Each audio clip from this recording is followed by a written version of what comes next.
आज मैं आपको एक ऐसी कहानी सुनाने जा रहा हूं जो न केवल दिल को छूने वाली है बल्कि हमें यह सिखाएगी कि सबसे अच्छा दान क्या है। यह कहानी एक महात्मा और एक छोटे से गांव के लोगों की है जो सभी लोग मिलकर अपने जीवन में बदलाव लाते हैं। आप सोचेंगे, दान का असली मतलब क्या है?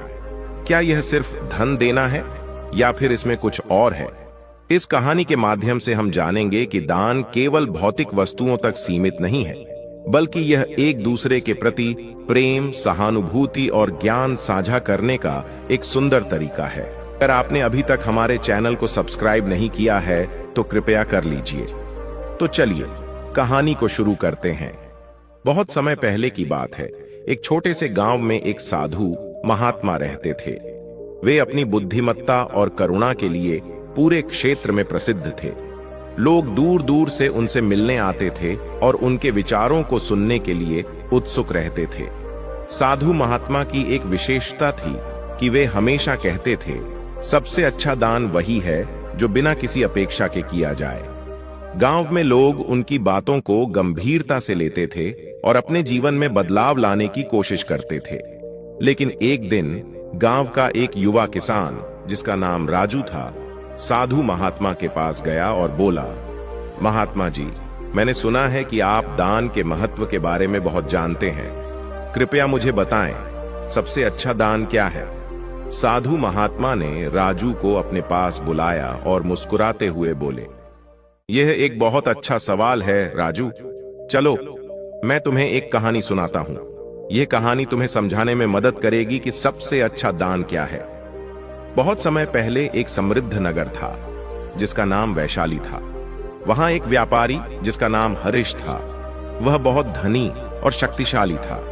हरीश के पास सभी सुख सुविधाएं थीं। उसका बड़ा सा घर, बगीचे में सुंदर फूल और चारों ओर दौलत की कोई कमी नहीं थी। लेकिन हरीश का एक दोष था, वह बहुत कंजूस और स्वार्थी था। उसने अपने धन का उपयोग केवल अपने लिए किया और गरीबों की मदद करने का कभी सोचा भी नहीं। उसके बगीचे में जब भी कोई गरीब महिला या बच्चा खाना मांगने आता, वह उन्हें खेत से खदेड़ देता।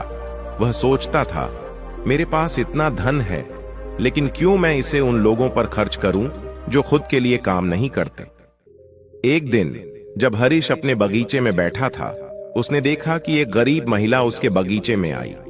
वह बहुत कमजोर और भूखी थी। महिला ने विनम्रता से कहा, मालिक, कृपया मुझे थोड़ा खाना दे दीजिए। मैं बहुत भूखी हूं और मेरे बच्चे भी भूखे हैं। हरीश ने उसे गुस्से से देखा और कहा, तुम यहां क्या कर रही हो? मेरे बगीचे में आने की तुम्हें क्या जरूरत थी? जाओ, यहां से चली जाओ। महिला दुखी होकर वहां से चली गई, लेकिन उसने हार नहीं मानी। वह रोज उसी बगीचे के पास बैठकर कामना करती थी कि कोई उसे खाना दे। कुछ दिन बाद हरीश ने देखा कि महिला फिर से आई है। उसने सोचा, क्या यह बेवकूफ है?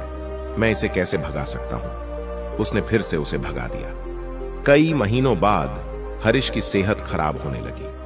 उसने अच्छे डॉक्टरों को बुलवाया, लेकिन उसकी बीमारी ठीक नहीं हुई। उसे यह समझ में नहीं आ रहा था कि उसके साथ यह क्या हो रहा है। एक रात जब वह बगीचे में बैठा था, उसने देखा कि वह महिला फिर से वहां आई है। उसने उसकी आंखों में चिंता देखी और सोचा कि शायद उसे मदद करनी चाहिए। महिला ने कहा, मालिक, क्या आप ठीक हैं? क्या मैं आपकी कुछ मदद कर सकती हूं? हरीश ने कहा, तुम्हें क्या पता मैं क्या महसूस कर रहा हूं? महिला ने कहा, मैंने आपके बगीचे के पौधों को देखा है। वे बहुत सुंदर हैं। आप उनकी अच्छी देखभाल करते हैं। अगर आप खुद की देखभाल भी करें तो शायद आप ठीक हो जाएंगे। हरीश को उस महिला की बात में कुछ सच्चाई दिखी। उसने सोचा, यह महिला मुझसे बिना किसी स्वार्थ के बात कर रही है। लेकिन वह अपनी कंजूसी से नहीं निकला। कुछ दिन बाद वह और भी बीमार हो गया। उसे लगा कि उसकी दौलत अब उसे कुछ नहीं दे रही है। उसने अपने बगीचे के सभी पौधों की तरह अपने शरीर को भी नजरअंदाज कर दिया था। अब उसे यह समझ में आया कि केवल धन से कुछ नहीं होता। एक दिन उसकी पत्नी ने उसे कहा, आपको गरीबों की मदद करनी चाहिए, इससे आपको पुण्य मिलेगा। हरीश ने उसका मजाक उड़ाते हुए कहा, मैं गरीबों की मदद क्यों करूं? मेरे पास अपना सब कुछ है। कई महीनों के बाद हरीश की सेहत और भी खराब हो गई। वह बेहोश होकर गिर पड़ा। तब उसकी पत्नी ने उसे बताया, आपको अपने दिल को बदलना होगा, आपको गरीबों की मदद करनी चाहिए।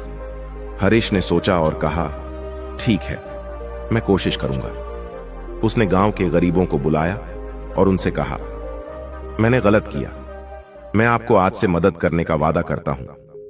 गांव के गरीब लोग हैरान हुए, लेकिन वे खुश भी हुए। हरीश ने उन्हें भोजन और कपड़े दिए और उनके साथ समय बिताया। धीरे धीरे हरीश का स्वास्थ्य भी ठीक होने लगा। उसने देखा कि जब वह दूसरों की मदद करता है तो उसे भी खुशी मिलती है। एक दिन हरीश ने अपनी पत्नी को बुलाया और कहा, मैं समझ गया हूं कि सबसे अच्छा दान क्या है। यह केवल धन नहीं है, बल्कि यह प्रेम, सहानुभूति और दया है। जब हम दूसरों के लिए जीते हैं, तब हम सच्चे जीवन का अनुभव करते हैं। हरीश की पत्नी ने मुस्कुराते हुए कहा, आपने सही कहा, सबसे अच्छा दान वही है जो हम बिना किसी अपेक्षा के देते हैं। यह न केवल दूसरों के लिए, बल्कि हमारे लिए भी लाभकारी होता है। इतना सुनते ही राजू ने साधु महात्मा की ओर देखा, मानो उसकी जिज्ञासा और बढ़ गई हो। राजू की आंखों में सवाल थे और साधु महात्मा के चेहरे पर एक गहरी मुस्कान। साधु महात्मा ने फिर राजू से कहा, क्या तुम जानते हो राजू, दान का असली अर्थ क्या है? यह केवल भौतिक वस्तुएं देने तक सीमित नहीं है। यह हमारे भावनाओं, समय और विचारों का भी दान है। जब हम किसी के साथ अपनी खुशियां बांटते हैं, तब हम वास्तव में दान कर रहे होते हैं। राजू ने ध्यान से सुना और कहा, महात्मा जी, मैं समझता हूं, लेकिन यह कैसे किया जाता है? साधु महात्मा ने उत्तर दिया, एक बार मैंने एक गांव में एक बहुत गरीब आदमी को देखा। उसके पास खाने के लिए कुछ नहीं था। उसने मुझसे कहा, महात्मा जी, मैं भूखा हूं।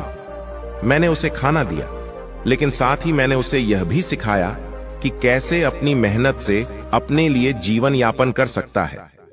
साधु महात्मा ने अपनी बात जारी रखते हुए कहा, कई साल पहले मैं एक गांव में गया था, जहां एक गरीब महिला रहती थी। उसके पास खाने के लिए कुछ नहीं था। उसने मेरे पास आकर कहा, महात्मा जी, कृपया मुझे खाना दें। मैंने उसे एक थाली भोजन दी, लेकिन मैंने उसे यह भी बताया कि उसे अपने जीवन में आत्मनिर्भर बनना होगा। मैंने उसे खेती करने की विधियां सिखाई और धीरे धीरे वह अपने पैरों पर खड़ी हो गई। राजू ने पूछा, महात्मा जी, आपने ऐसा क्यों किया? साधु महात्मा ने उत्तर दिया, क्योंकि सच्चा दान यही है। जब हम किसी को केवल सामग्री देते हैं तो वह केवल तात्कालिक सहायता होती है, लेकिन जब हम उन्हें सिखाते हैं कि कैसे आत्मनिर्भर बनना है, तब हम उन्हें सच्चा दान देते हैं। यह सच्ची दया है। राजू ने सोचा, अगर मैं भी गांव में किसी की मदद कर सकूं तो यह मेरे लिए बहुत अच्छा होगा। उसने निर्णय लिया कि वह गांव के गरीबों की मदद करेगा। वह अपने घर वापस गया और अपने परिवार से कहा, मैं गांव में एक योजना बनाना चाहता हूं जिससे हम सभी गरीबों की मदद कर सकें। उसके परिवार ने उसकी बात का समर्थन किया। राजू ने गांव में एक बैठक बुलाई और गांव के लोगों को अपने विचारों के बारे में बताया। उन्होंने कहा, हमें गरीबों की मदद करने के लिए एक साथ आना चाहिए। हम उन्हें खाद्य सामग्री, कपड़े और शिक्षा दे सकते हैं। हमें यह सुनिश्चित करना चाहिए कि कोई भी भूखा न रहे। गांव के लोग राजू के विचारों से प्रभावित हुए और उन्होंने उसकी सहायता करने का निश्चय किया। उन्होंने एक समिति बनाई जो गरीबों की मदद के लिए काम करेगी। राजू ने गांव के सभी लोगों को एकत्र किया और कहा, हम एक बड़ी दान सभा का आयोजन करेंगे जहां हम सभी जरूरतमंदों को बुलाएंगे। हम उन्हें खाना देंगे, कपड़े देंगे और उन्हें सिखाएंगे कि वे अपने जीवन में कैसे सुधार कर सकते हैं। गांव के सभी लोग उत्साहित हो गए। उन्होंने योजनाएं बनाना शुरू कर दी। एक सप्ताह बाद गांव में एक विशाल दान सभा का आयोजन किया गया। गांव के सभी लोग उस सभा में शामिल हुए। उन्होंने बर्तन, कपड़े और भोजन एकत्र किया। राजू और उसकी समिति ने सब कुछ व्यवस्थित किया। दान सभा का दिन आया। गांव के सभी लोग उत्सुकता से इंतजार कर रहे थे। राजू ने सभी को संबोधित किया, आज हम सब मिलकर एक नई शुरुआत करने जा रहे हैं। हम उन लोगों की मदद करेंगे जिन्हें हमारी सबसे ज्यादा जरूरत है। हम उन्हें केवल आज का भोजन नहीं देंगे, बल्कि हम उन्हें आत्मनिर्भर बनने का रास्ता भी दिखाएंगे। गांव के बुजुर्गों और महिलाओं ने खुशी खुशी भोजन तैयार किया। बच्चों ने भी मदद की। उन्होंने अपने छोटे छोटे हाथों से फूलों की मालाएं बनाई और कार्यक्रम को सजाया। हर कोई मिलकर काम कर रहा था। यह गांव की एकता का अद्भुत दृश्य था। दान सभा में गरीब लोग आए। उनकी आंखों में उम्मीद थी। राजू ने उन सभी का स्वागत किया और कहा, आज हम आपके साथ हैं। कोई भी भूखा नहीं रहेगा।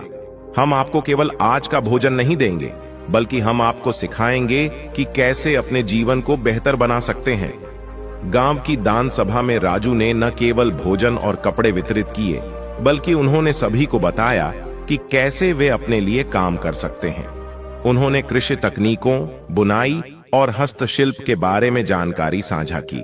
उन्होंने गांव के बच्चों के लिए शिक्षा का महत्व बताया और यह भी बताया कि शिक्षा से कैसे वे अपने भविष्य को उज्जवल बना सकते हैं। गांव के कई लोगों ने राजू की बातों को ध्यान से सुना। उन्होंने महसूस किया कि केवल भौतिक मदद ही नहीं, बल्कि सच्चा दान वही है जो ज्ञान और कौशल बांटता है। एक युवा किसान ने उठकर कहा, मैंने हमेशा सोचा कि मुझे दूसरों से मदद की जरूरत है, लेकिन अब मुझे समझ में आ रहा है कि मैं भी अपने पैरों पर खड़ा हो सकता हूं। मुझे मेहनत करनी होगी और दूसरों की मदद करनी होगी। सभी ने उसका समर्थन किया और कहा, हम सब मिलकर एक दूसरे की मदद करेंगे। यह गांव अब केवल एक जगह नहीं है, बल्कि यह एक परिवार है। धीरे धीरे गांव की स्थिति में सुधार होने लगा। लोग आत्मनिर्भर बनने लगे।